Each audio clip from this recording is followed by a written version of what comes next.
Let us pay homage to the Buddha. Namo tassa bhagavato arahato samma sambuddhassa. Namo tassa bhagavato arahato samma sambuddhassa. Namo tassa bhagavato arahato samma sambuddhassa. Let us take the three refuges. Buddhang saranang gacchami, Dhammang saranang gacchami, Sanghang saranang gacchami, Dutiyampi Buddhang saranang gacchami, Dutiyampi Dhammang saranang gacchami, Dutiyampi Sanghang saranang gacchami, Tatiyampi Buddhang saranang gacchami, Tatiyampi Dhammang saranang gacchami, Tatiyampi Sanghang saranang gacchami. Okay, we shall now chant the verses to observe the 5 precepts. Panatipata veramani sikkhapadang samadhiyami. Adinadana veramani sikkhapadang samadhiyami. Kamesu miccācara veramani sikkhapadang samadhiyami. Musavada veramani sikkhapadang samadhiyami. Sura meraya majja pamadatthana veramani sikkhapadang samadhiyami. Sadhu, sadhu, sadhu. Good morning, brothers and sisters in the Dhamma. Today we are very fortunate to have Bhante Santacitto speak on the topic, Breaking the Links of Dependent Origination. Venerable Santacitto was born in Central Java in 1976. He trained as a Sāmaṇera for 15 years, spending his time both in Indonesia and Sri Lanka. During that time, he completed his study on Pali and Buddhist Studies at the University of Kelaniya from bachelor's to Ph.D. Venerable Santacitto received his higher ordination in 2015 under the preceptor Venerable Sukhemo Mahāthera. He is currently residing in Mendut Buddhist Monastery under the guidance of Venerable Sri Paññāvaro Mahāthera and has been entrusted to be the head of Kertarajasa Buddhist College in Batu, Malang, Indonesia. Let's welcome Bhante. Namo tassa bhagavato arahato samma sambuddhassa. Namo tassa bhagavato arahato samma sambuddhassa. Namo tassa bhagavato arahato samma sambuddhassa. Yo paticca samuppadang passati, so dhammang passati. Yo dhammang passati, so paticca samuppadang passati. One who knows paticca samuppada knows the Dhamma. One who knows Dhamma knows paticca samuppada.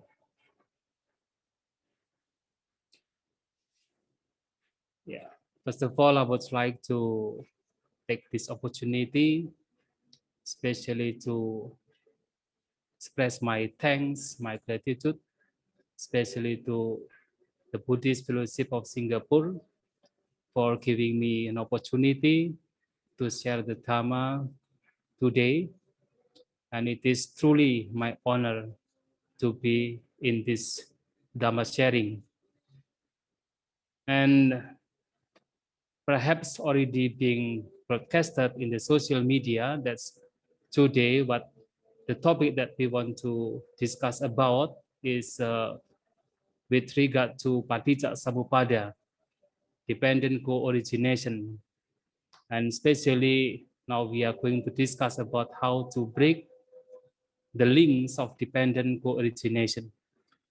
And I think this topic is very important because, as we all know, that all the Buddhist tradition, all the Buddhist schools, either Theravada, Mahayana, and also Tantrayana, agree that this doctrine on Paticca Samuppada is very important and plays an important role in the Buddhist teaching.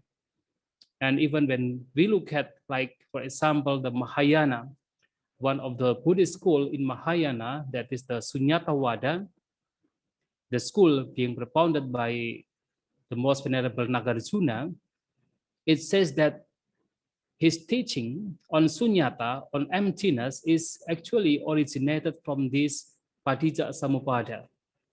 So according to Nagarjuna, because of the doctrine on dependent co-origination, that everything in the world exists depending on each other, so therefore he believed that there is no any what we call as swabhava, own nature, the characteristic of own nature, own of each and every phenomenon.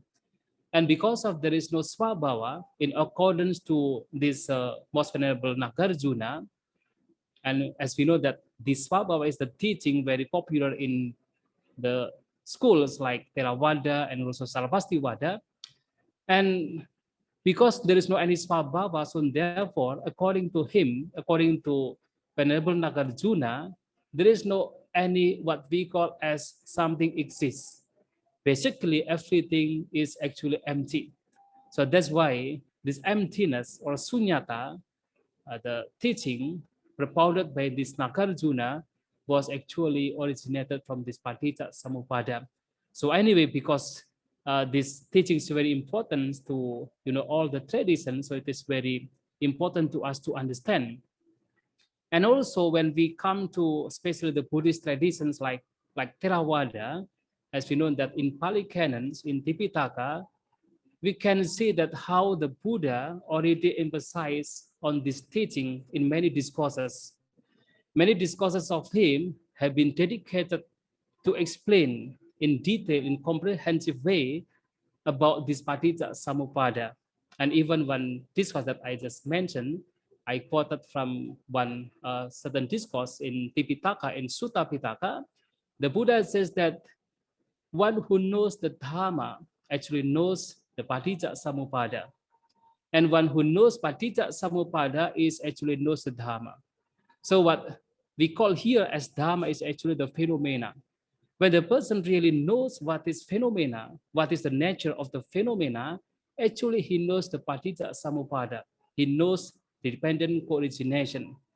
And when the person claims that he knows Paticca Samuppada, knows the dependent co-origination, he also knows the true nature of the phenomena. Because between this true nature, the dharma of the phenomena, and also the Paticca Samuppada is actually the two not different things. And we know that as far as the Buddhist teaching is concerned, actually the Buddha's teaching is only talking about how to understand this true nature of the phenomena. Understanding this true nature of the phenomena is actually the understanding of the Paticca Samuppada, understanding of this dependent co-origination. So likewise, when the person claims to know this dependent co-origination, to know this Paticca Samuppada, he also should know what is the true nature of the phenomena. So these two things are not different things. And not only that, there is one discourse that we can find in, especially in Digha Nikaya, there is one discourse called Mahanidana Sutta. So once, the most venerable Ananda, the closest disciples of Lord Buddha, says that as far as the people say about this dependent co-origination, which is accordingly hard to understand, hard to know about this dependent co-origination. But for him, for this Venerable Ananda, this Paticca Samuppada is stated to be very clear, to be very plain. And this is quite different from what the people said according to this Venerable Ananda. But then the Buddha said that he said to Ananda, to Venerable Ananda, not to say so. Why is that? Because this dependent co-origination is very deep, is very profound. Not only profound in the meaning, but even in its appearance, this Paticca Samuppada appears very profound, very deep. And moreover, because of not understanding of this Paticca Samuppada, not understanding of this dependent co-origination, the creatures, the beings, wandering and traveling in the cycle of birth and death, in the cycle of samsara. That means, in accordance to what the Buddha said in this Mahanidana Sutta, in order to get released from this suffering, in order to get freedom from the samsaric journey, samsaric life, we have to understand Paticca Samuppada. We have to penetrate this Paticca Samuppada, and there is no any other way. Only by penetrating, understanding this Paticca Samuppada, we are able to get released from this suffering, from the cycles of birth and death. So this is how the Paticca Samuppada is very important, and it is also worthwhile to be discussed by us, especially for the Buddhists, with regard to our practice, the teachings of the Buddha. And now, before we come to deeper understanding about what is the Paticca Samuppada, what is the content of Paticca Samuppada, so first we have to understand the literal meaning of this term, the term Paticca Samuppada. What is the meaning of Paticca Samuppada in its literal meaning? So we know that this term Paticca Samuppada is derived from the two words. One is the Paticca, and the second one is a Samupada. So Paticca means a kind of, depending on the grounds of something that conditioned by or the caused by, that is a Paticca. Well, the Samupada is derived from the prefix sam and the word Upada. Sam means arising together, while Upada is arising, something arising together, something arising in combination. So the Paticca Samuppada is the doctrine which says about how the states, how the phenomena arise due to causes and conditions. So therefore, this Paticca Samuppada is being translated in general as dependent co-origination. But actually, the meaning is that something arises depending on causes and conditions. That is the Paticca Samuppada. And there is one definition given by Most Venerable Buddhaghosa in his work, that is Visuddhimagga, with regard to Samupada. According to him, Samupada is actually derived from the two words. One is a sama, another one is upada. Sama means right, fair, while upada is arising, arising fairly, arising rightly. That means with regard to this, the whole terms of Paticca Samuppada, it means that something arises fairly, rightly, in accordance to the cause and conditions. Depending on causes and conditions, the state, a certain state, the particular state arises rightly, arises fairly. And this is very important, especially with the term sama. That is very important because when we take this term, this meaning into consideration, that means that everything that already arisen and now arising, all those things arises rightly, fairly, in accordance to the causes and conditions. By understanding this, it shows that when we something in our life, sometimes we complain about in what we experience now, what we already experienced, and then we complain about. Actually, this is a waste of time. Why? Because what already arisen, that must arise in that way. What now is arising is also arising in that way. There is no any other way. And that is what actually being explained by the most venerable Buddha Gosa in this Visuddhi Magga. And this explanation is not without any reason. There is one discourse that given by the Buddha, that is, the Upajjhaya Sutta of the Samyutta Nikaya. Even the Buddha himself has given the 4 characteristics of Paticca Samuppada. Why it is called as the Paticca Samuppada? Why it is called as the dependent co-origination? The first because of tathata. And the second is because of avitatata. And the third is because of ananyatata. And the fourth one is because of idappaccayata. So what is the meaning of tathata? Tathata means suchness. Tathata means reality. So the meaning of this tathata with regard to this dependent co-origination is that particular state arises because of a certain particular state, neither less or more. That means this state that arises should arise because of a certain specific state, no any other state. So this is how it is called tathata, suchness. So what now we experience, that now already we experience and now we are experiencing, all those should exist, should come to us. It is because of the cause and condition which is specific. That means it should arise in that way. It should arise in that way and nothing more, nothing less. So something specific, something fair, something right. And avitata is actually the confirmation about the tathata. That means that avitata is not unreality.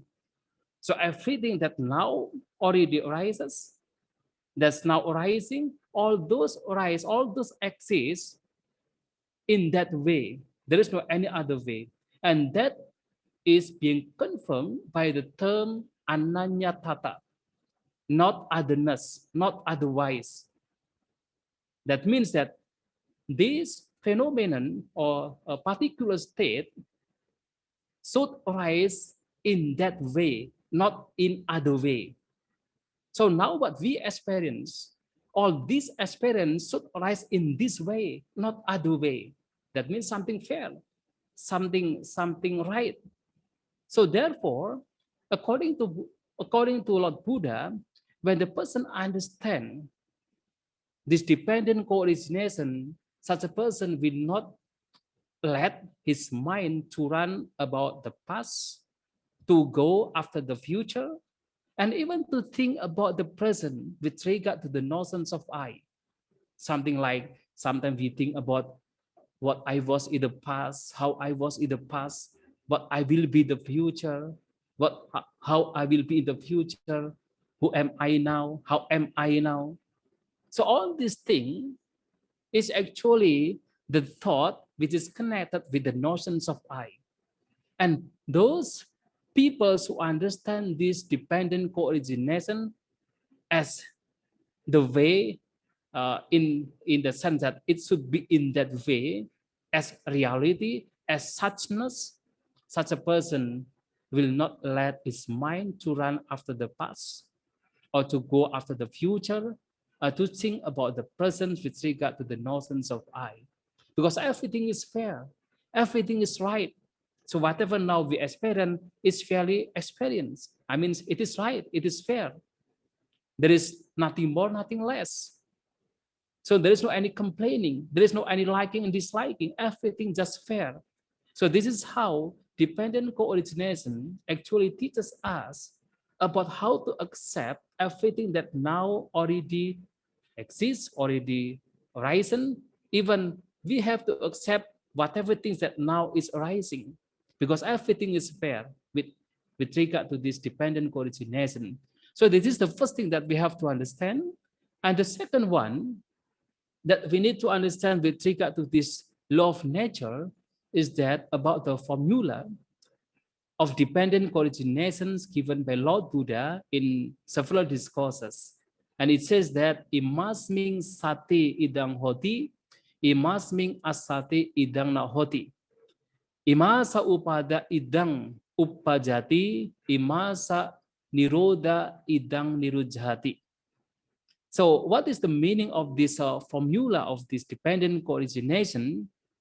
When there is this rises. When there is no this doesn't arise. With the arising of this arises. With the cessation of this ceases. Perhaps my translation is a little bit confusing because most of the translation is not using about this and this, but this and that, right? When there is this, that arises. When there is no this, that doesn't arise. But in this translation, this and this. Why I translate this formula with the term this and this? Because actually, when we come to the grammatical use of the Pali language, actually the term in this formula, that is the imang and idang, the meaning is the same, this, not that. Imang is this, idang is also this, not that, not etang. In the Pali term, that means etang. But idang is this and this. When there is this exists. When there is no this doesn't exist. What is the meaning of this formula? Especially why the Buddha uses the term imang and idang? Because actually, when we are talking about this cause and effect in relation to this paticca samuppada, the so-called cause and effect is not something too very far away things. The cause and effect is the two very close things. That means when there is the cause, there will be immediately there will be the effect. There will be the the result. Just like, for example, when we are talking about the Four Noble Truths, there is the suffering, dukkha, and also there is the cause of suffering, the tanha, the craving. Actually, when there is a craving as the cause of the suffering, as soon as the craving rises there, immediately the suffering also rises. Not something very far away, something very close.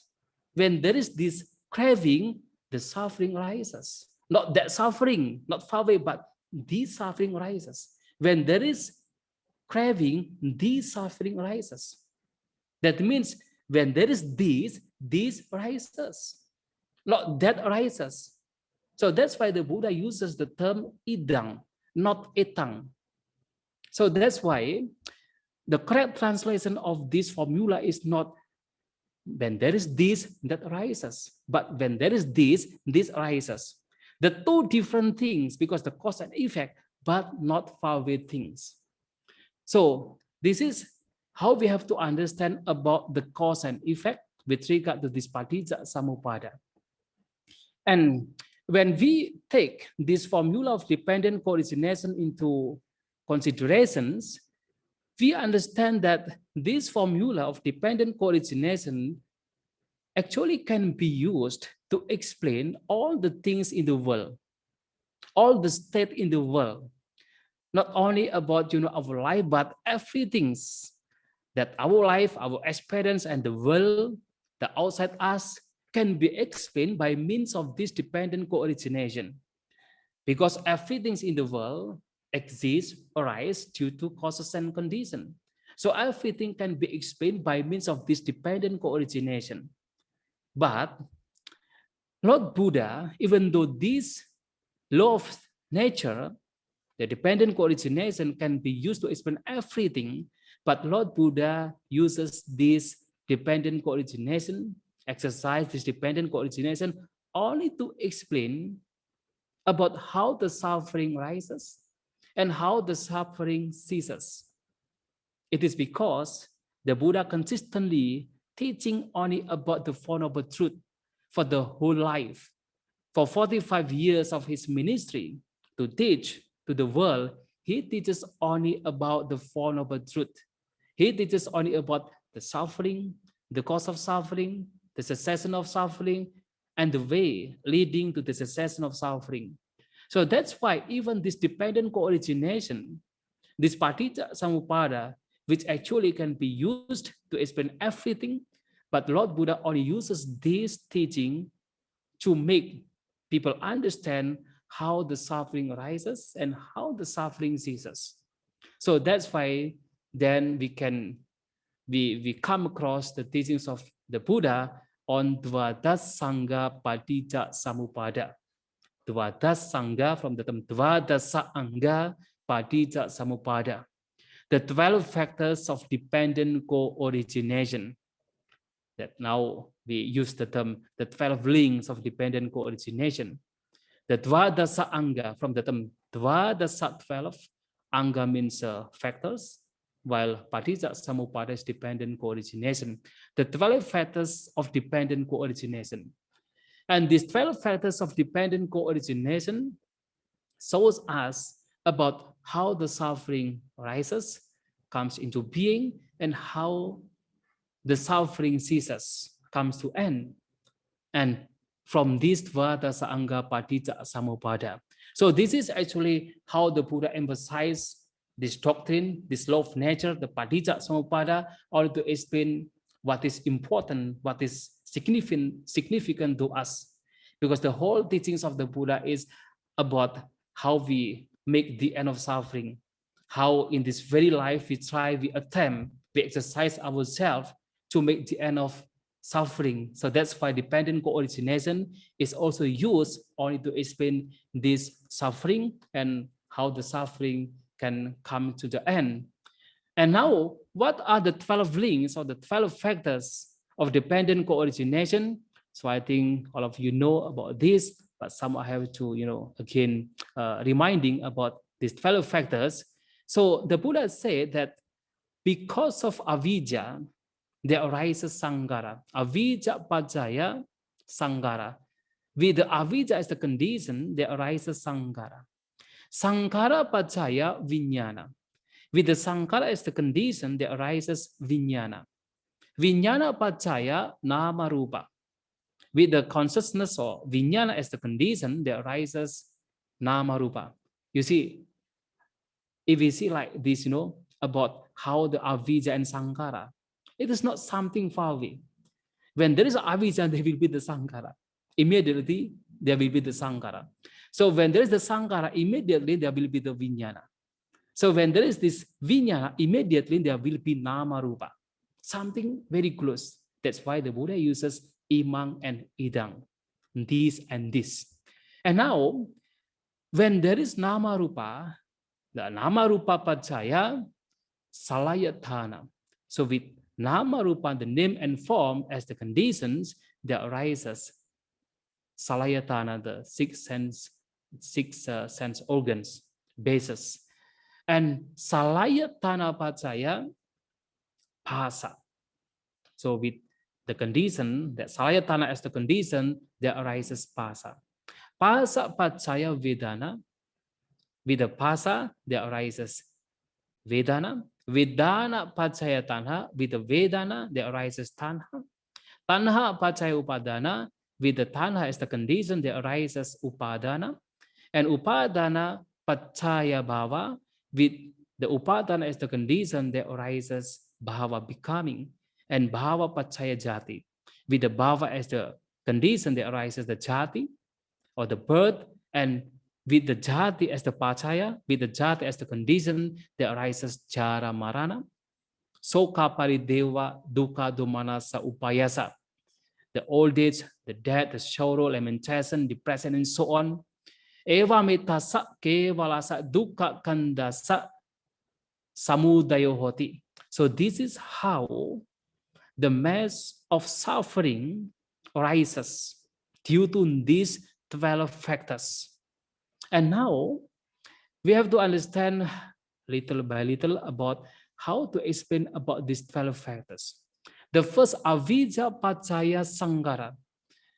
Due to this ignorance, avijja is ignorance as the conditions, there arises sangara. So what is the ignorance and what is the sangara?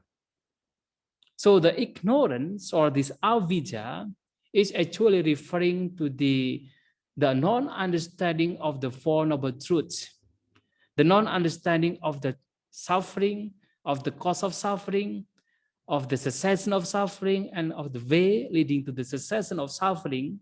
Because of not understanding these Four Noble Truths, there arises sangara. What is sangara? In many texts of the Pali text, the sangara is sometimes referring to the actions, the action like the karma, the action. So accordingly, there are three kinds of sangara. One is the Punya Sangara, another one is the Apunya Sangara, and then the last one is the Anenja Sangara. So what is the Punya Sangara? The Punya Sangara is the actions, the good actions or meritorious actions, the action that leads to the good rebirth, that leads to the heavenly world or the human world, and even to the fine material world by practicing, the concentrations until attaining the jhanic concentration and then being born in the fine material world. So this is the Punya Sangara. And Apunya Sangara is the demeritorious deeds, the bad action, unwholesome action, the action that leads the person to be born in the unhappy world, like in the hell, in the world of hungry gods, in the world of animal, in the world of asura. So by means of these demeritorious deeds, unwholesome action, this is the Apunya Sangara that leading to the unhappy world. And while Anenja Sangara is something, the action which is related to the unshakable mind, Anenja, that means unshakable. So it refers to the state of minds, the persons who attain arupajana. So that means this Anenja Sangara referring to the people by means of that action after death can be reborn in the fine immaterial world, that is arupajana. And now it is very interesting because these three kinds of actions, not only are the bad action, but even the good actions, even the meritorious action, meritorious deed, even the wholesome action, that also originated from avijja, from the non-understanding of the suffering, of the cause of suffering, of the cessation of suffering, and the way leading to the cessation of suffering. So why even these meritorious deeds like Punya Sangara, like Anenja Sangara, the very, very good action, very wholesome action, but that also originated from this avijja, because all those actions still can lead people, the creatures, the being, to be always in the grip of the samsaric life, in the grip of the Mara, on the grip of this, suffering, because of this, action, even though that action is likely the very good action, but as long as that is originated from the avijja, originated from this non-understanding of the Four Noble Truths, on those actions can lead the persons to be reborn again and again in this very samsaric life. So that's why avijja paccaya sangara. And then sankara paccaya vijnana. So when there is these actions, the actions which is, just now being related to the three kinds of actions. So when there is this action, when there is this sankara, there arises vijnana. So as soon as there is the actions, of course, there will be the vijnana. Vijnana means consciousness. There are 6 kinds of consciousness. So according to many discourses about this vijnana in this regard, Normally, the Buddha defined this vijnana as 6 consciousness: the eye consciousness, the ear consciousness, the nose, the tongue, this body, and the mind consciousness. Because of this action, there will be the consciousness. And in certain discourse, this consciousness is also, vijnana is also referring to Gandhava. Gandhava means kind of the Padisandhi vijnana, the linking rebirth, kind of the consciousness which is linking from this world to another world in the times of death.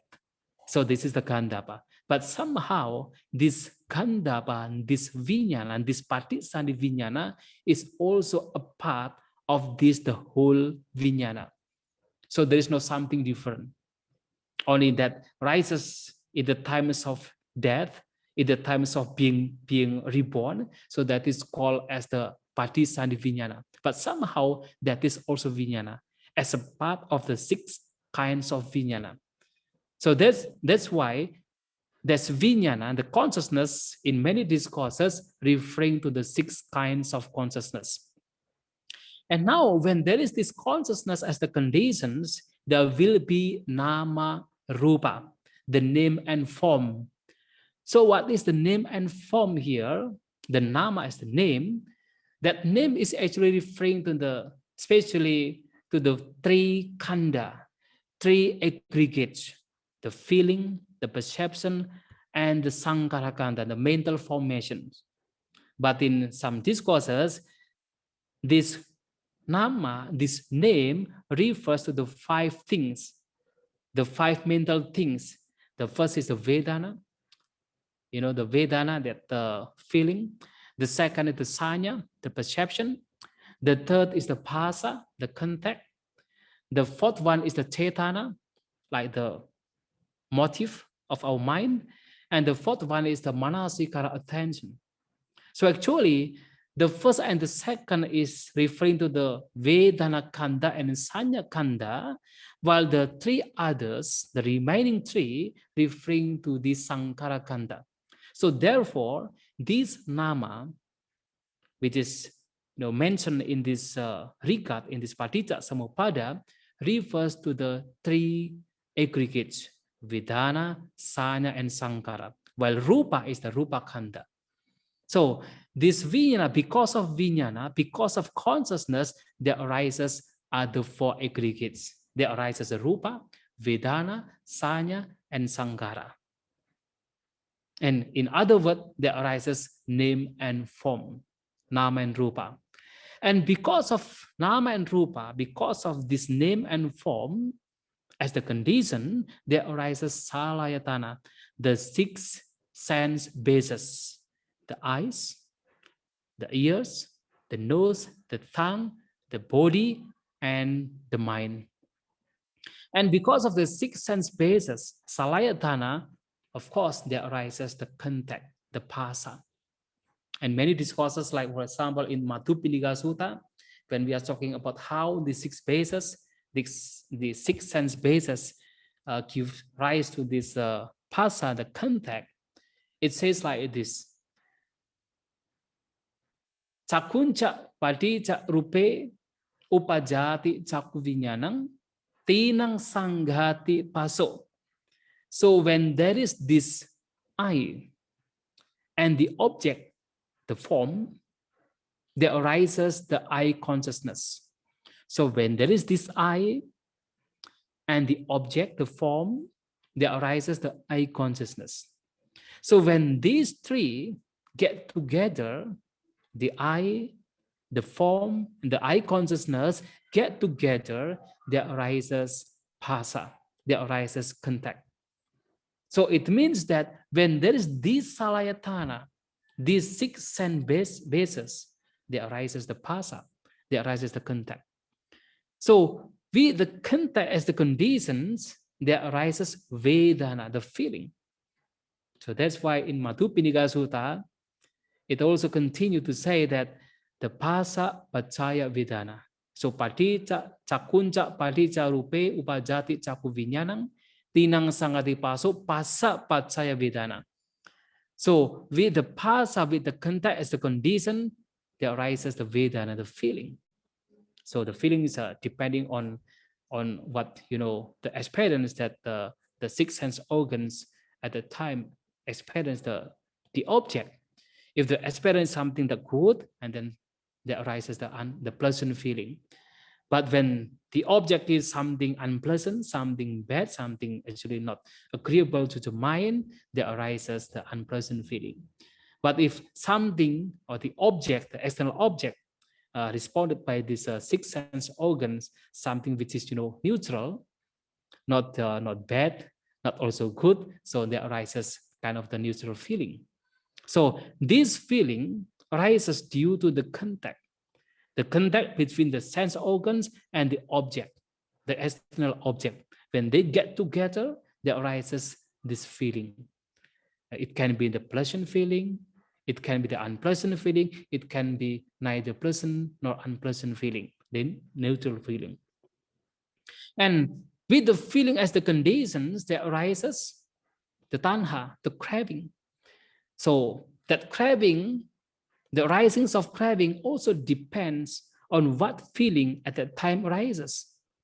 So when the feeling is really unpleasant feeling, so therefore the tanha, the craving, can be a kind of the vibhava tanha, the craving of avoiding, the craving of not becoming, the craving of hating, the craving of run away from that experience.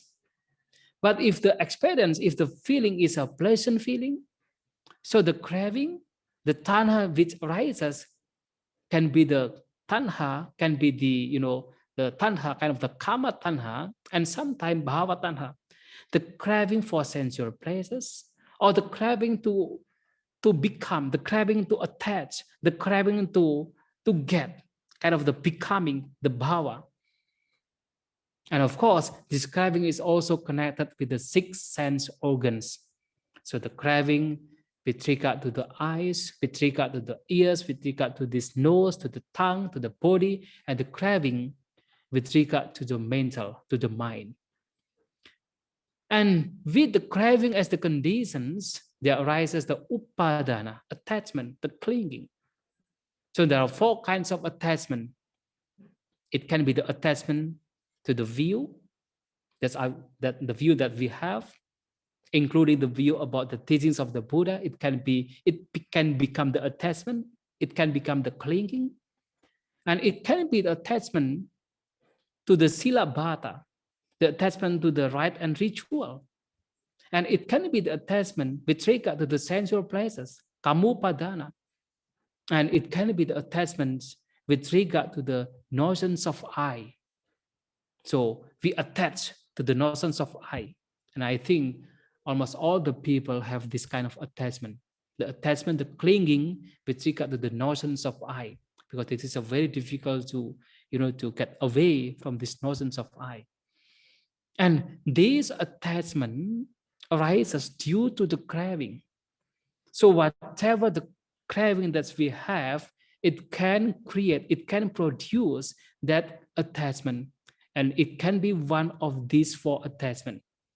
It can be the attachment to the sensual pleasures, to the rite and ritual, attachment to the view, to the idea, to the way of thinking, and it can be the attachment to the notions of I, that we believe that there is this I.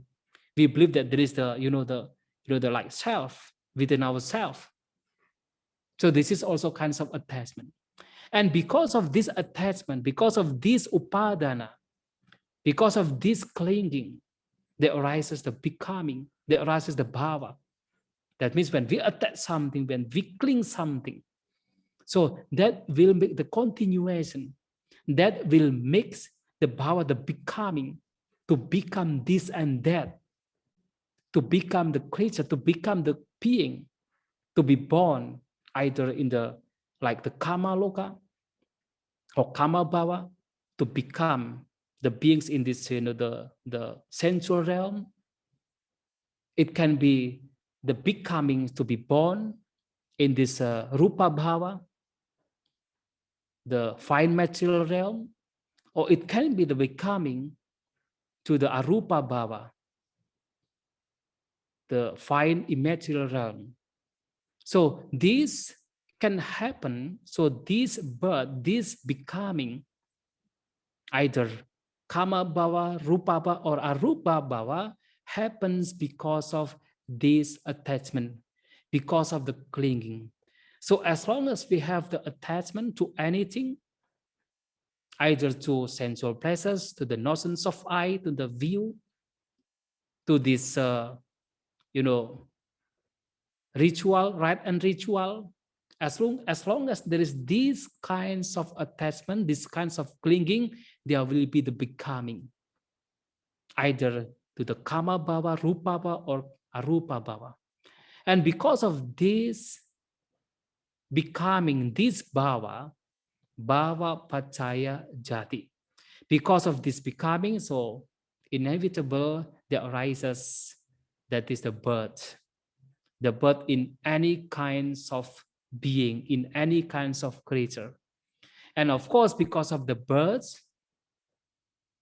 to be human beings, to be heavenly beings, to be, Brahma beings, or to the hell being, and so on.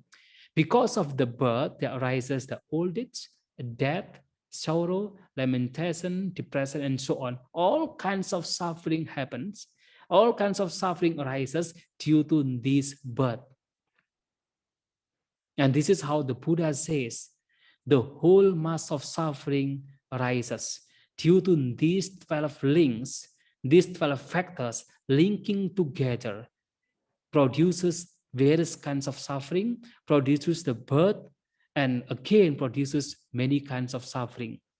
So as long as we are still in the grip of these 12 links, in these 12 factors, so we will not be able to get released from this suffering, from this samsara journey.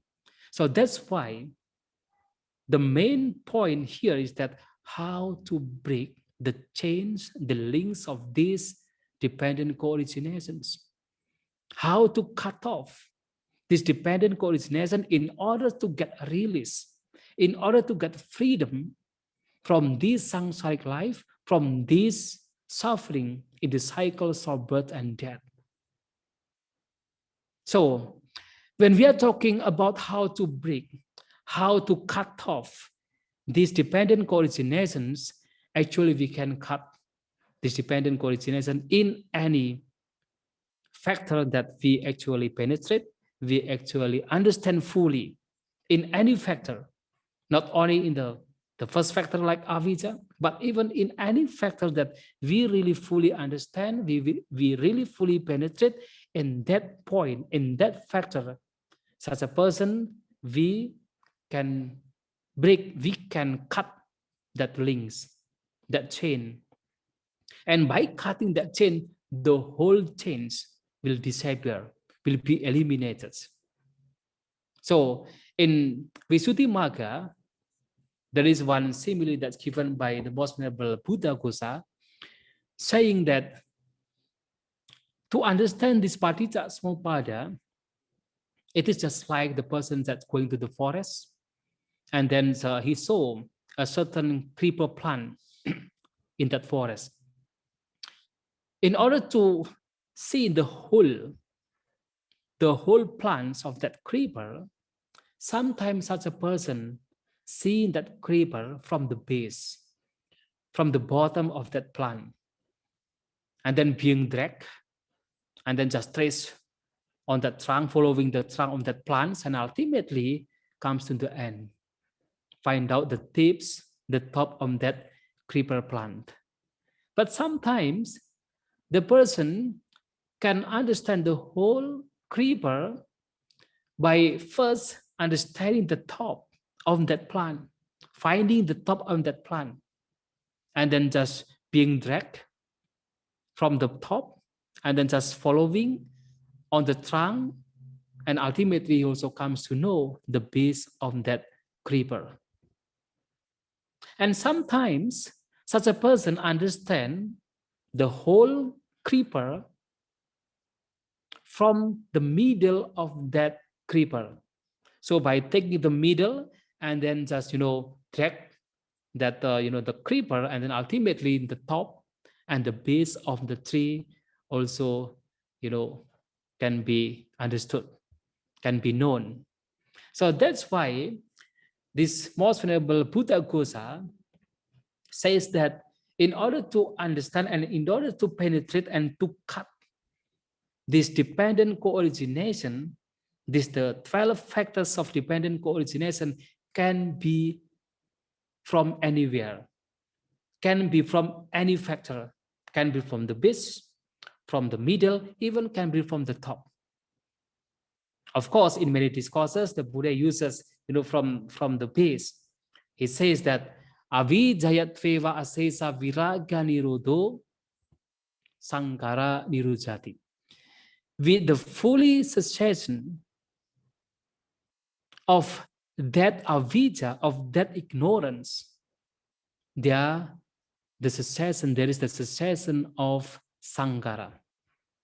And with the Sangara, with the cessation of Sangara, there is the cessation of Vijnana. So with the cessation of Vijnana, there is also the cessation of Namarupa.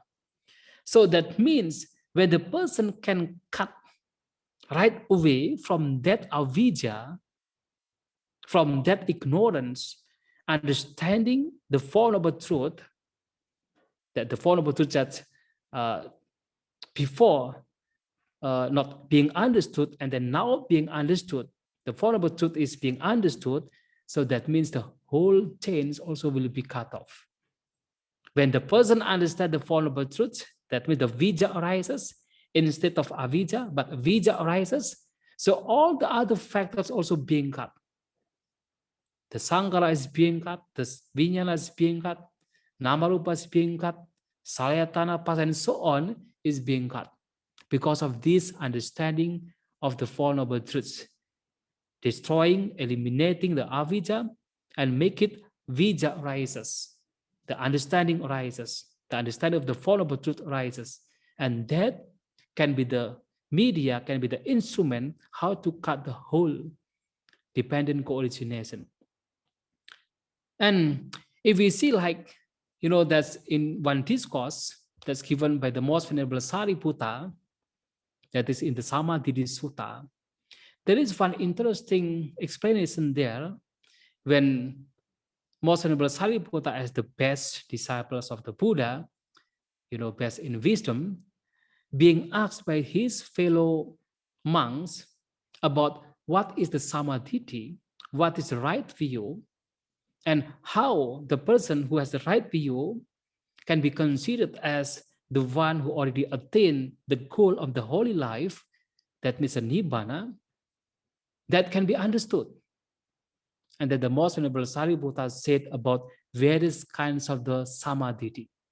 And it is being started with, when the person understands what is kusala, what is akusala, what is the root of kusala, what is the root akusala, the lobha, dosa, and moha as the root of kusala, alobha, dosa, moha as the root of akusala, as the root of unwholesome states. And when the person understands this, truly understand this kusala and akusala, according to the most venerable Sariputta, that persons can eliminate all the latent tendency to the desire, the latent tendency to the aversions, the latent tendency to the avijja, the ignorance, and such persons will make the end of suffering. So by means of understanding kusala and akusala, such person can make the end of suffering. And the interesting thing in this discourse is that the most venerable Sariputta also talking about the understanding of each and every factor in this Paticca Samuppada. Being asked by his fellow monks, he said that when the person, for example, understand what is the bhava, what is the cause of bhava, what is the cessations of bhava, and what is the way leading to the cessations of bhava, such a person also will make the end of suffering. What is the bhava? As I mentioned, there are three kinds of bhava: the kama bhava, rupa bhava, and arupa bhava. That is the bhava. So what is the cause of bhava? This attachment, the clinging. That is the cause of the bhava. And what is the cessation of bhava? When this clinging ceases, bhava, the becoming, also ceases. And what is the way leading to the cessation of bhava? That is the noble eightfold path. The right view, the right intention, right speech, right action, right livelihood, right effort, right mindfulness, and right concentration. So by means of this, the noble eightfold path, that is the way to leading to the cessation of bhava. So by understanding these four things, starting from bhava, the cause of bhava, the cessation of bhava, and the way leading to the cessation of bhava, that's also enough to make such a person making the end of suffering, to make such a person get released from the suffering. Because understanding that, of course, such a person will make an effort how, because he understands the bhava is suffering, the becoming is suffering, and he understands that because of this attachment, he just always, get reborn in these three kinds of becoming, and then he makes an effort how to get released, how to get rid of this attachment. By making effort to get released, to eliminate this attachment, this clinging, that's enough for such persons to cut off this dependent co-origination, to make the end of suffering. So likewise, in that discourse, Samadhi Sutta, the most venerable Sariputta also say that when the person understands the clinging, the cause of clinging, the cessations of clinging, and the way leading to the cessations of clinging, such a person also is able to make the end of suffering. Such a person is also able to get released from the suffering, to get freed from the suffering. So what is the clinging? That is the four kinds of clinging that I just mentioned. The attachment to the sensual places, attachment to the notions of I, attachment to the rite and ritual, attachment to the, the view, everything, our idea, and so on, the four kinds of attachment. And what is the cause of attachment? The craving.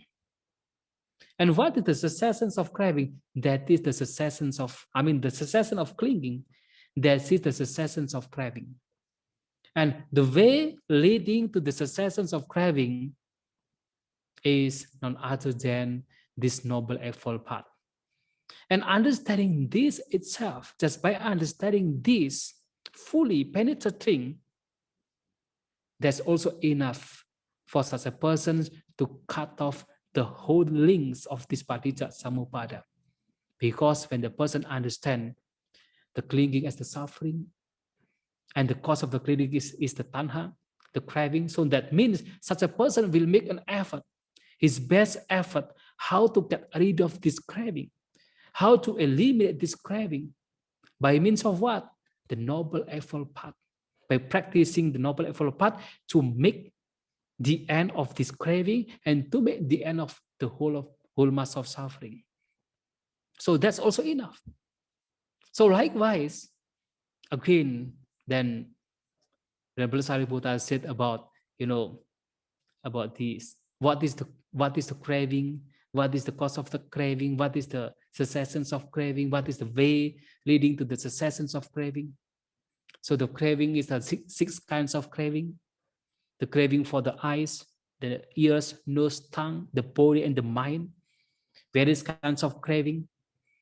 And this craving as the suffering is caused, conditioned by the Vedana, by the feeling.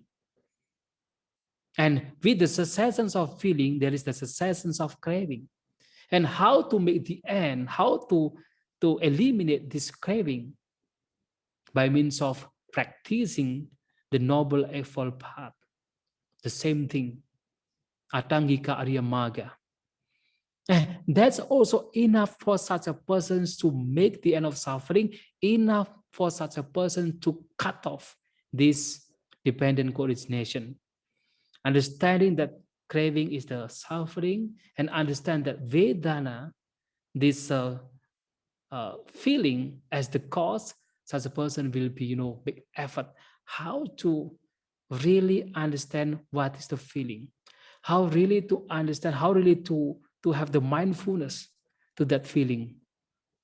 As you know, in one discourse of Majjhima Nikaya, Chula Vedala Sutta, for example, it says that when the person doesn't have any kind of mindfulness, so these three kinds of feeling, the pleasant, unpleasant, and neutral feeling, can make rise of a kinds of the latent tendency of defilements of mind.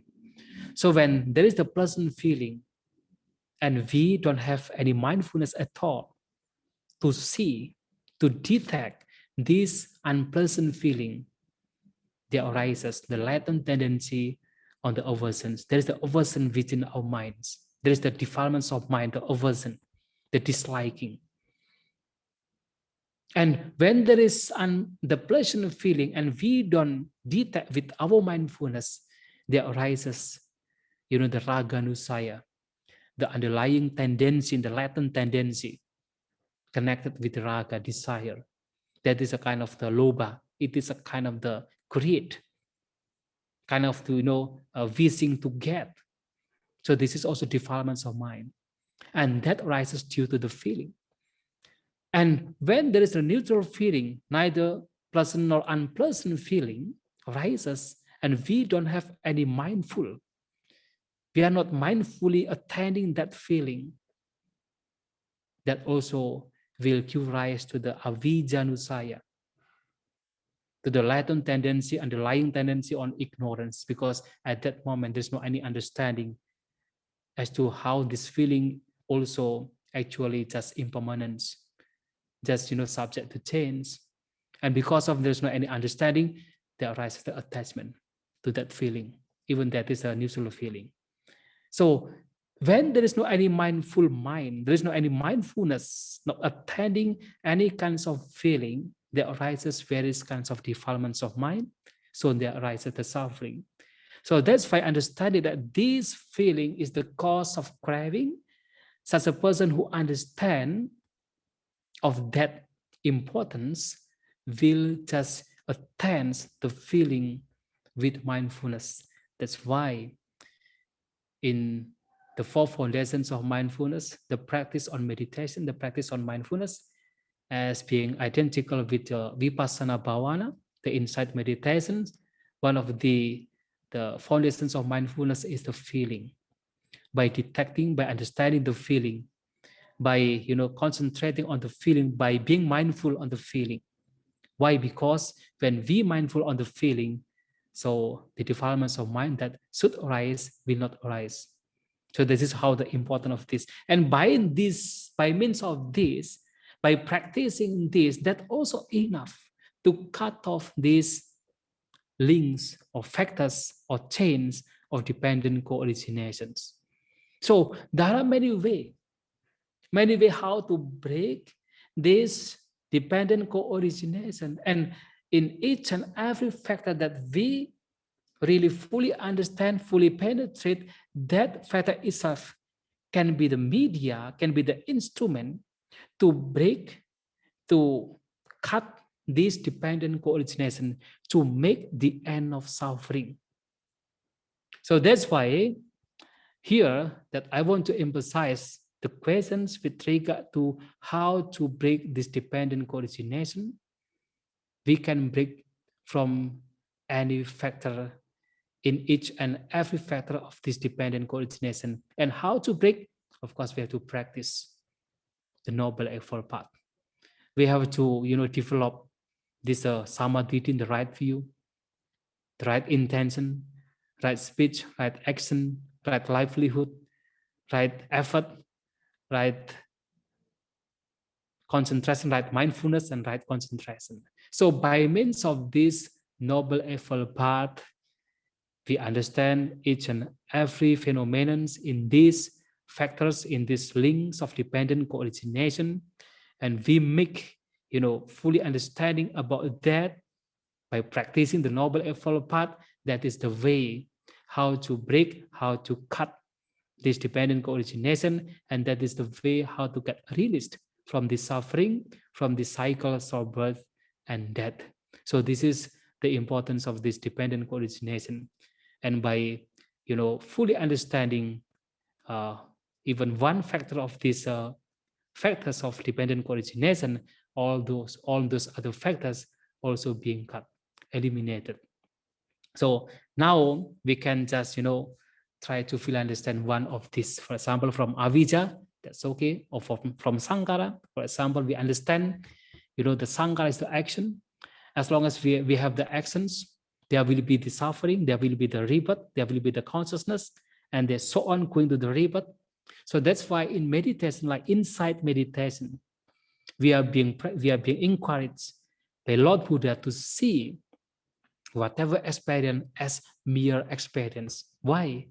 Because when we just practicing our mind to see or to practice within our mind in whatever experience, just mere experience, there will be no actions, there will be no Sangara. And that is also the practice how to get rid of Sangara, how to get rid of this action by merely seeing whatever existing as mere existence.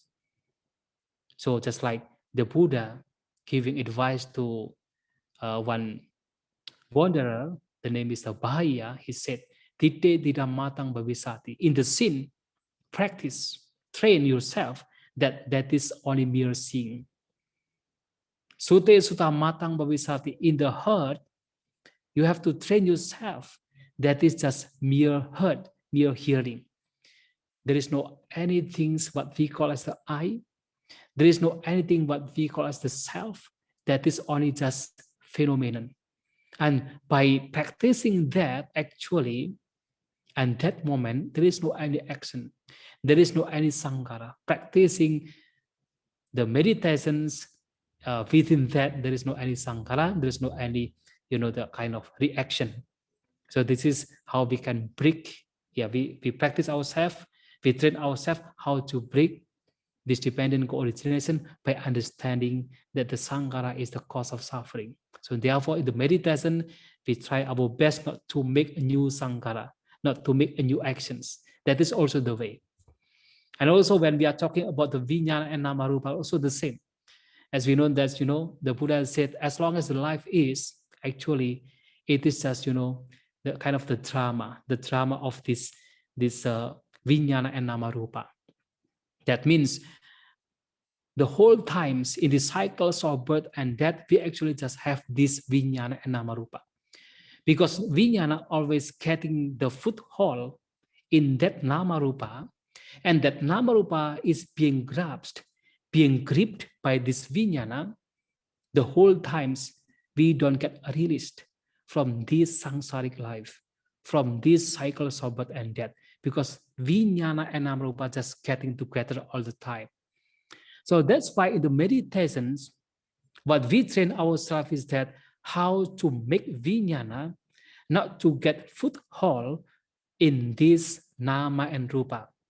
Vijnana is kind of the subject, while Namarupa is kind of the object. How this subject not to get hold in this object, and how the object not to get grasped, not to get caught by this Vijnana.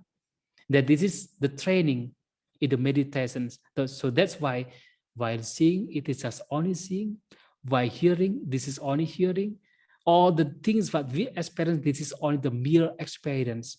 In order to train our Vijnana, our consciousness not to attach to the object, not to attach to this name and form, to this Vedana, Sanya, and Sankara, as well as to the Rupa. And this is how also the way how to cut this dependent co-origination. By cutting this, of course, all the other factors also being cut, being eliminated. So this is how this the questions about how to break this dependent co-origination. Of course, we can break it by means of understanding fully, penetrating fully in each and every, this can be in one of these factors of dependent co-origination, and of course by means of practicing, developing the Noble Eightfold Path. When we are talking even the Vipassana, insight meditation is also a part of this, the practice of the Noble Eightfold Path. So this is how we have to understand and how we have to practice in our daily life. So I think that's that I want to say for today. So I hope you can understand what I'm saying, what I'm explaining, and I hope we can develop our minds. And I hope this what I share about this Paticca Samuppada can give new understanding to all of you, and may all beings be happy. Thank you very much. Sadhu, sadhu, sadhu, Bhante. Maybe now, brothers and sisters would like to ask any questions.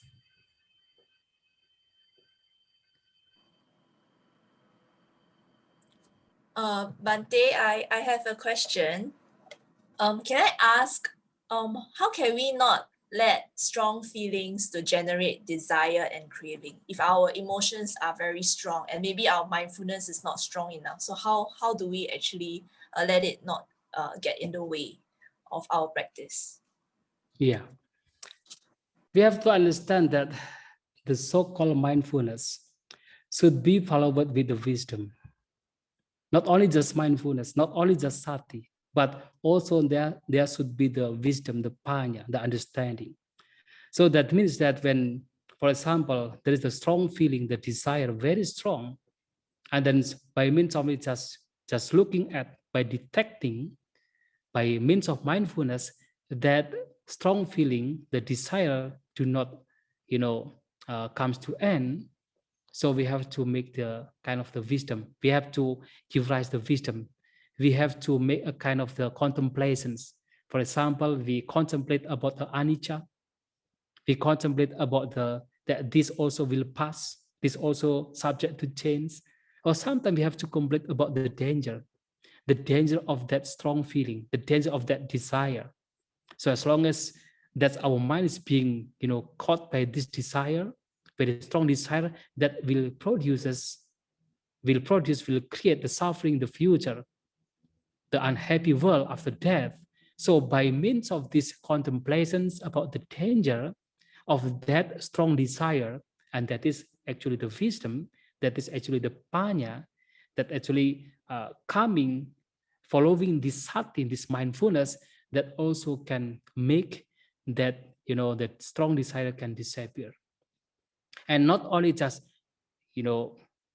contemplating that the danger of that strong desire, but also we have to contemplate about the advantage of having mindfulness, about the advantage of, destroying this strong desire. What is the advantage? The advantage is that by destroying, by eliminating this strong desire, actually we can have the happiness, not only just the worldly happiness, but spiritual happiness. And that is also the way how to lead ourselves to get freedom from the suffering. So the two things, contemplating about the danger of that strong desire and contemplating about the advantage of eliminating that desire by means of these contemplations, and that is the wisdom, and that is actually a part of the mindfulness and the wisdom. So this little by little, that strong desire or defilements of mind can be eliminated. So I think that is that we can do with regard to this strong desire or defilements of mind, the strong defilements of mind. I think so. That is. Thank you very much. Thank you. That's an excellent answer. Thank you very much. It's very wise. Yes.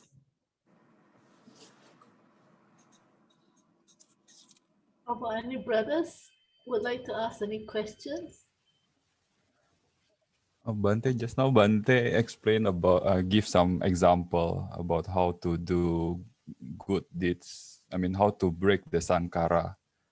Does it mean that when we are doing some good deeds, let's say giving dana, does it mean that we shouldn't have any thoughts of, any wish during our action? Thank you. Actually, the most important is that we have to understand the Four Noble Truths. Of course, when we are doing something, it is not wrong to have the wish.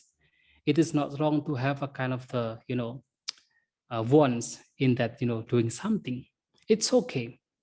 But in the meantime, we also have to understand about the Four Noble Truths. We have to understand about this is a suffering, the cause of suffering, the cessation of suffering, and the way leading to the cessation of suffering. At least we understand about the way leading to the cessation of suffering. For example, we are doing the good things like giving dana to the monks, to the temple, for example. And then we understand and we wish that by means of this dana, by means of this giving, that will give, support to eliminate the defilements of minds, like the stinginess, like the greed. Perhaps like when we are doing dana, giving with the compassion, with the loving kindness, that means that also as the support how to eliminate the hatred. And because we give something with understanding, it is also the development of the wisdom, the paññā, that is the elimination of the, especially the moha, the delusion. So understanding that, having that kind of a wish, that is okay, because that is still in connected with the Noble Eightfold Path. So that's why there is one, discourse given Lord Buddha about the motive of the giving. There are various kinds of motive of the givings.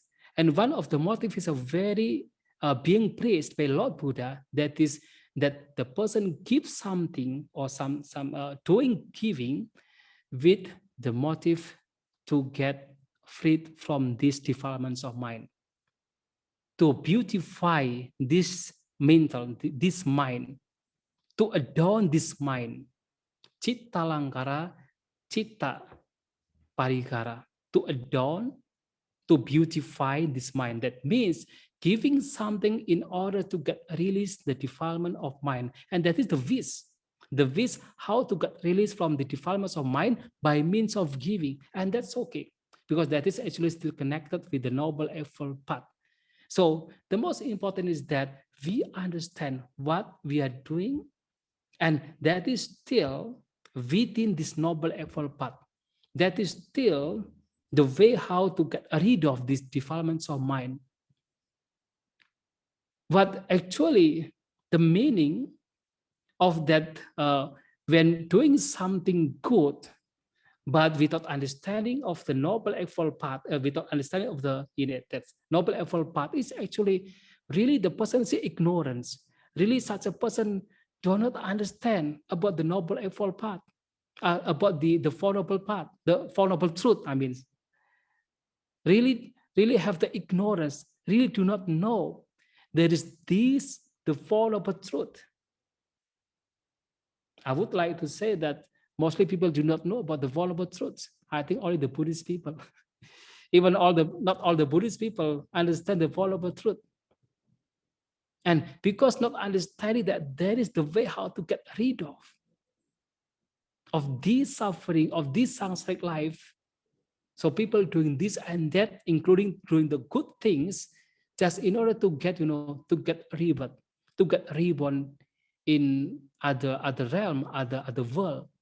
But for the Buddhist people who understand the Four Noble Truth, doing something good, doing meritorious actions, not with the wish of getting rebirth, getting reborn in other world, but with the wish of getting rid of these defilements of mind, doing the good things, doing the kusala dhamma, in order to get rid of the defilements of mind. So that is a different things. So the wish is okay, but of course, it is still in connections with the Noble Eightfold Path, and as a whole, it is in connection with the Four Noble Truths. So I think so. I hope you can understand what I'm explaining. Thank you very much. Yes, thank you, Bhante. Thank you, Bhante. There's one question here. From Bhante's point of view, all the 12 links that Bhante has explained, which one is the weakest link for us to focus on so that we can break the link more easily? I think all are very strong. I think all are very strong, but actually, of course, each and every person has a different tendency about this. So I think the most important is that in which part that we really, have understanding. For some people, perhaps because they already practice, like for example, the Vedanupasana, the contemplations of the feeling. I think that is for them it is the weakest part. Of course, not the weakest part, but somehow for them it is the easiest way how to break this dependent co-origination, because for the whole times practicing about the contemplations on Vedana, contemplation of this feeling. But perhaps for some people, just understanding about the Four Noble Truths, and then she just like to contemplate about the Four Noble Truths all the times, in very often just to contemplate that. This is suffering, this is the cause of suffering, and so on. And perhaps that is also the way. I mean, for such people, such a person, it is the easiest way how to break these links of dependent co-origination. And perhaps some people just, because he understands well about the tanha, about the craving. And some people I knew that they just, are talking much about the craving, and they understand about the craving, how the craving can create the upadana, the attachment, and they can understand. They never understand about the avijja and so on, but they understand about the craving. Perhaps for such people can really, easy way to have the easy way to break this dependent co-origination by understanding that craving. So I will not say that which one the weakest way, because all are strong, but the most important is that which one that's really, easy to understand. And each and every person has a different tendency. So therefore, each and every person has a different way how to break this dependent co-origination. So I think so that's my answer. Thank you. Thank you, Bhante. That was excellent. Breaking of the weakest link is through our own tendencies. Yes. Yeah, there's another question. When many people gain enlightenment, or when some people gain enlightenment before their death, does that mean they manage to understand the entire dependent origination at the point of death? And if that is so, how did they manage to do it in the short time? I still don't understand about, the questions. That means some people get enlightened at the point of death. Okay. Yeah. Yeah. So does that mean they understand the whole dependent origination? Yes, of course. Of course, that because there's there is one simile that given by Most Honorable Buddha Ghosa in Visuddhimagga. So actually, just like the lamp, the lamp is having the, how to say, the light and the oil, and then the, how to say in English, yeah, in Indonesia, sumbu. How to say Indonesian people? Wick. Sumbu. What is it? The wick, right? Yeah, the wick. Wick, yeah. Yeah, wick, yes. So the light, the wick, and then the oil. And then there is the oil, the wick, light, and then the fire. There are four, right? The four. So actually, what is happening now is that when according to that Visuddhimagga, the penetrations of the Four Noble Truth, because when the person penetrates his Paticca Samuppada, means penetrating these Four Noble Truths. The penetrations of the Four Noble Truths can happen a very fast way, very fast. Just like when the person's lighten this lamp, when that lamp is being lightened by the fire, so at that moment there are four things that happen. The darkness disappears, and the wick is also reducing, and the oil is also reducing, and the light appears. There are 4 happenings in one moment. So likewise, even in the deathbed, such a person at the points of death and then attaining enlightenment, it is a very, very short time. Even in that very short time, such a person really understand the Four Noble Truths. Because the understanding of the Four Noble Truths can happen within a very short moment, just like the lamp. When the lamp is being, lightened, so the 4 things happen. The light appears, the darkness disappears, and then the oil reducing, and the wick is also being burned. There are 4 happenings in one moment.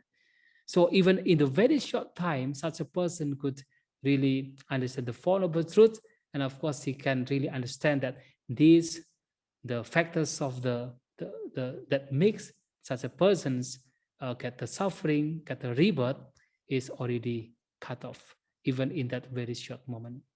So they don't have to have the very, very, very long time to understand that. Just like now, for example, like us, for example, we are already discussing much about the suffering, about the dukkha, right? Actually, when we are thinking about the dukkha, about the suffering, even one moment, actually we have a lot of understanding about the dukkha, about the suffering, even one moment.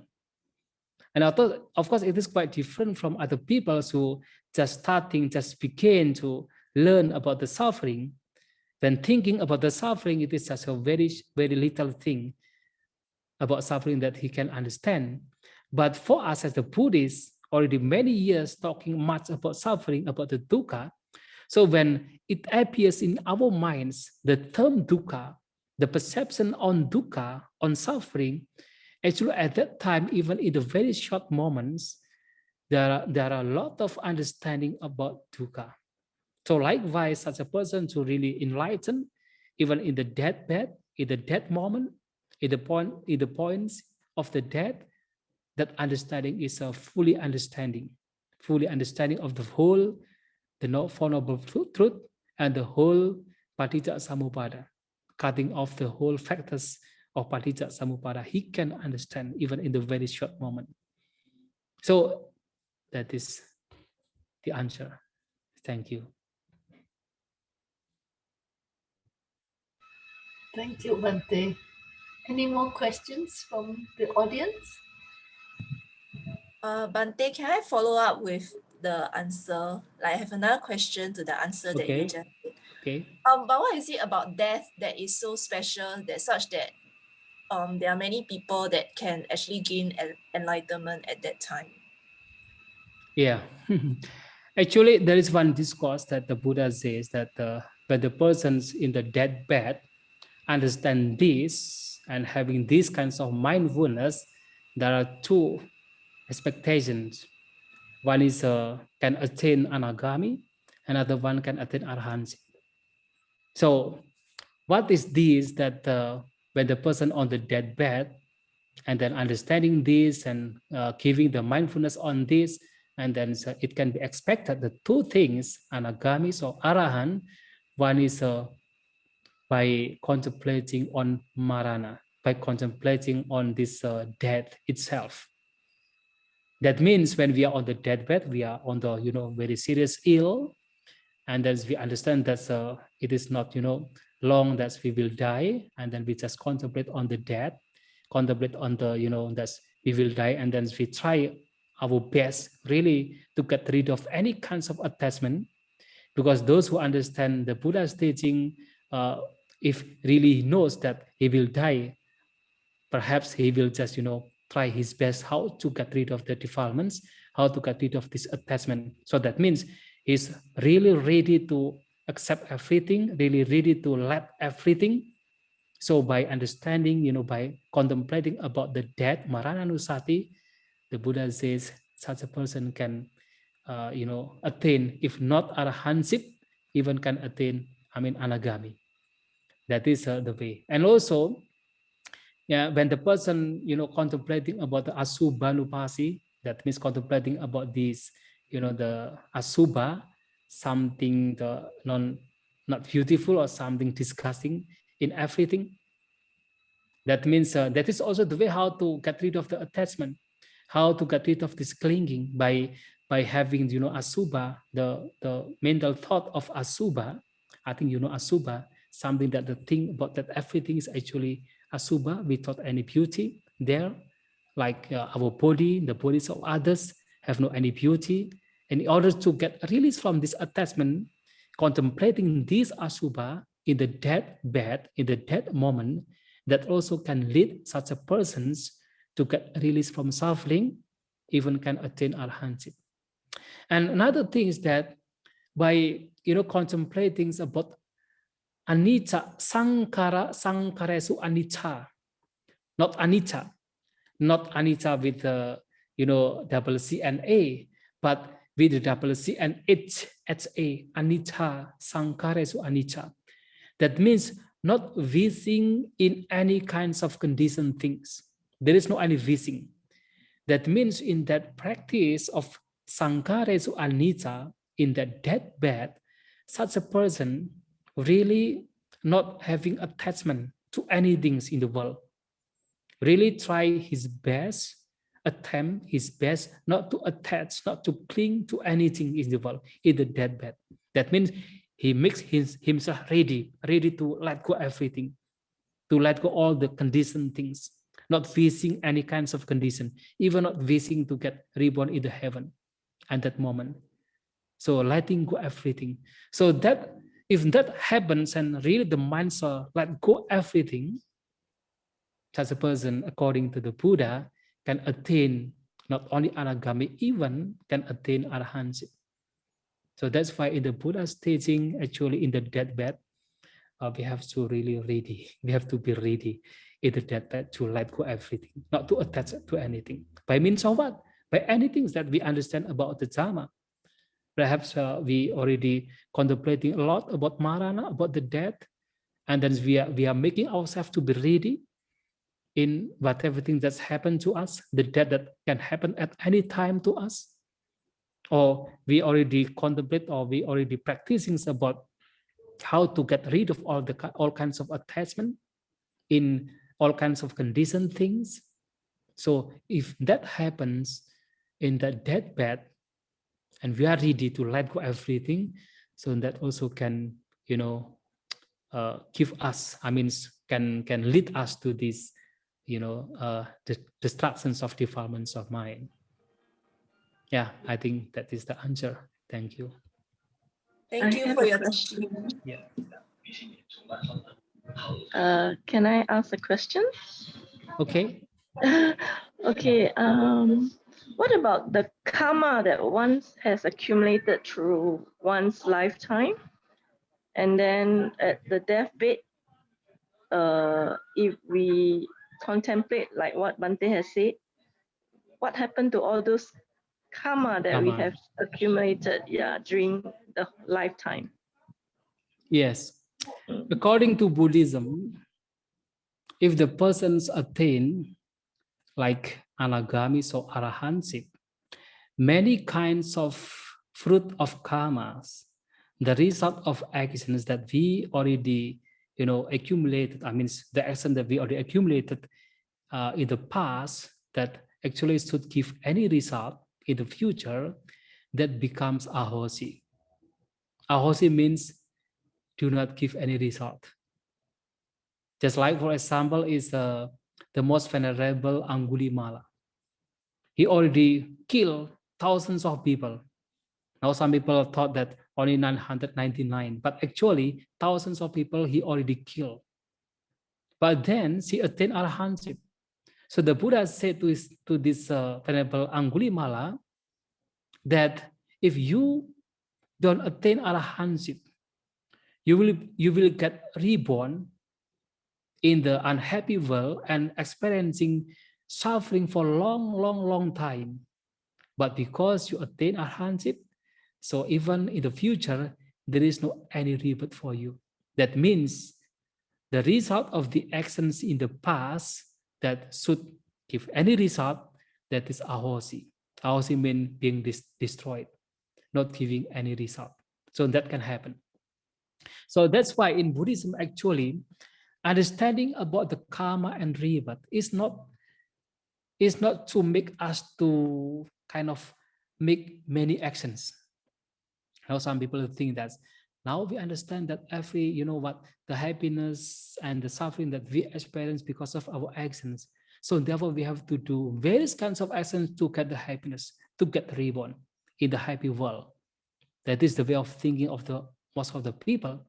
But actually, the Buddha showing us about this action, this karma, and the result is actually to understand that as long as we have this karma, as long as we have this action, there will be the suffering. So in order to get this suffering, we have not to do any actions. We have to not to do any Sangara.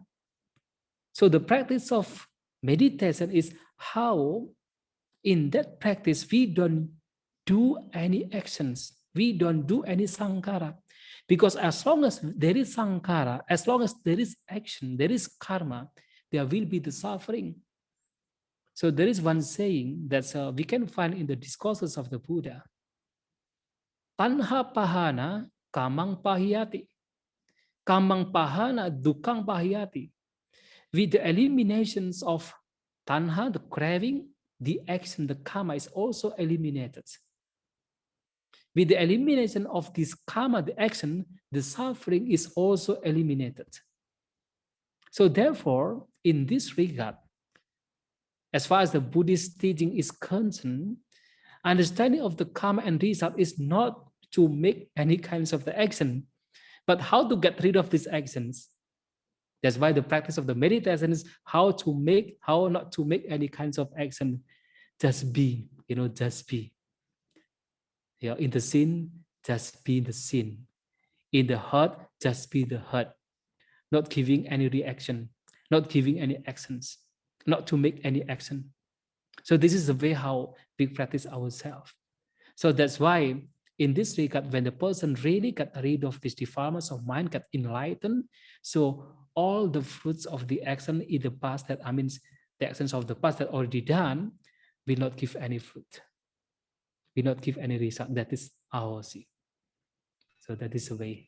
So I hope you can understand this. Thank you very much. So Bhante, only those 5 heinous crimes you cannot get rid of won't be ahosi? Yeah, actually mostly only those who really attain arahantship.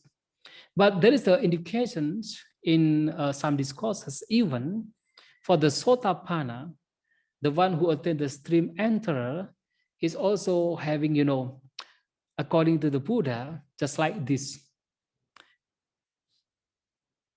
How the comparisons, one small gravel and the huge mountains of Himalaya, the Mount Himalaya, which one the bigger one? Of course, the Mount Himalaya is very big. And this gravel is uncomparable to this Mount Himalaya. So the Buddha says that Sotapanna, the one who already attained the stream enterer, is just like this gravel. That means his suffering, which is very huge, just like the mountains of Himalaya, already disappears. And his suffering just remaining this small gravel. So these statements of the Buddha indicate that even for the Sotapanna, even for this stream enterer, already makes kind of ahosi to various kinds of suffering that actually can arise in the future. Just only remaining the small gravel, while the huge suffering, just like the Mount Himalaya, already destroyed by this, the one who attained Sotapanna. Let alone this arahantship, all this suffering already gone, all the suffering is already ahosi, destroyed. But as long as we are not attaining, like Sotapanna at least, so we still, have like the possibility to get the suffering, even the possibility to be reborn in the unhappy world. So that's why we, as the Buddhists, understanding this, and then we have to make an effort, our best effort, to get rid of this suffering, to eliminate these defilements of mind as the cause of suffering. Okay, thank you. Thank you, Bhante. Any last question? I think I have one last question here. Okay, please. Is meditation the most effective way of reducing ignorance? Of course. Of course, meditation, right? But the thing is that now some people talk like this because, you know, there are some people viewed that for the Sotapanna, for the attainments of Sotapanna, doesn't need the meditations. Because those people see and read in many Buddhist texts. Some people just listening to the teachings of the Buddha, just listening just like one verse, one discourse, and then attain Sotapanna. So they believe that to attain Sotapanna doesn't have to develop their mind, doesn't have to develop the mind, doesn't have to meditate. But they don't understand what is the meditation in Buddhism.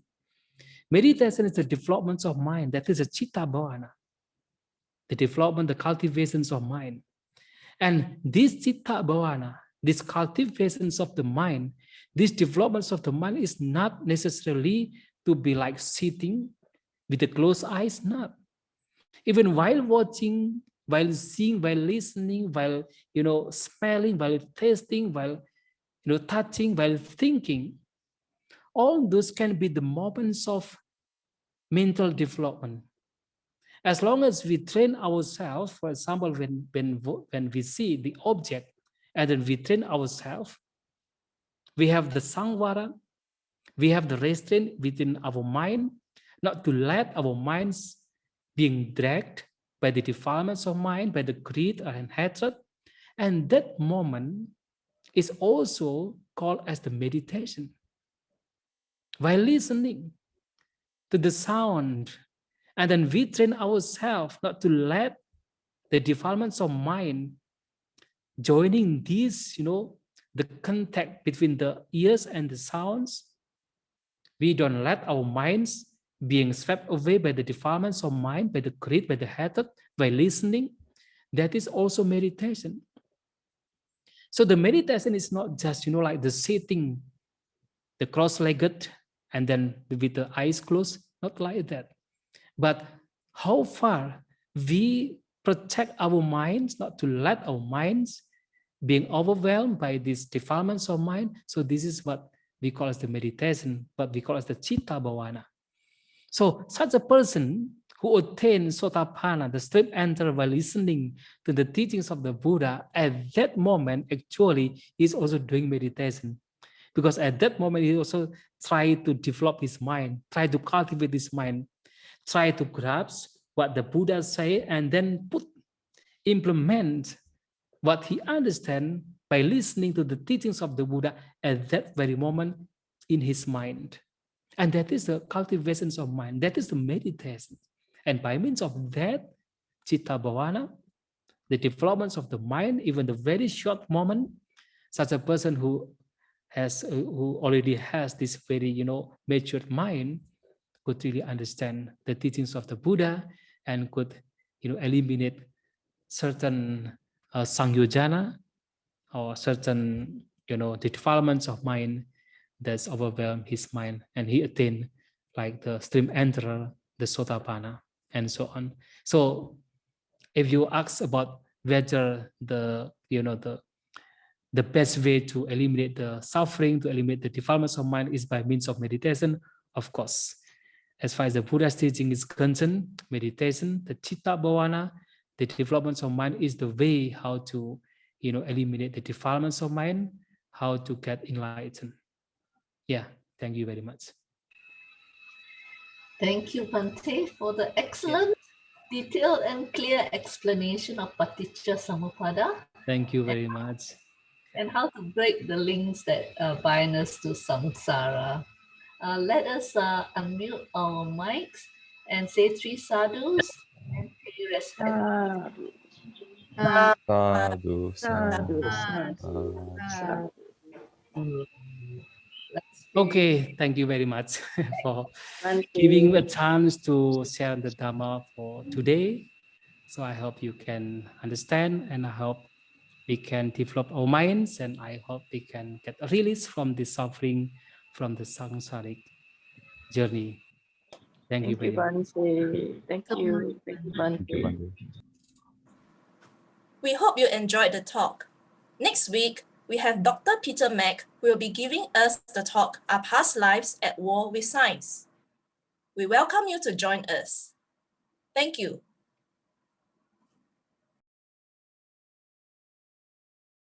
Dedication of merits. Let us invite all sentient beings to participate in our acquired merits. Ettavata ca amhehi sampadang punya sampadang sabbe deva anumodantu sabba sampati siddhya. Ettavata ca amhehi sampadang punya sampadang sabbe bhuta anumodantu sabba sampati siddhya. Ettavata ca amhehi sampadang punya sampadang sabbe satta anumodantu sabba sampati siddhya.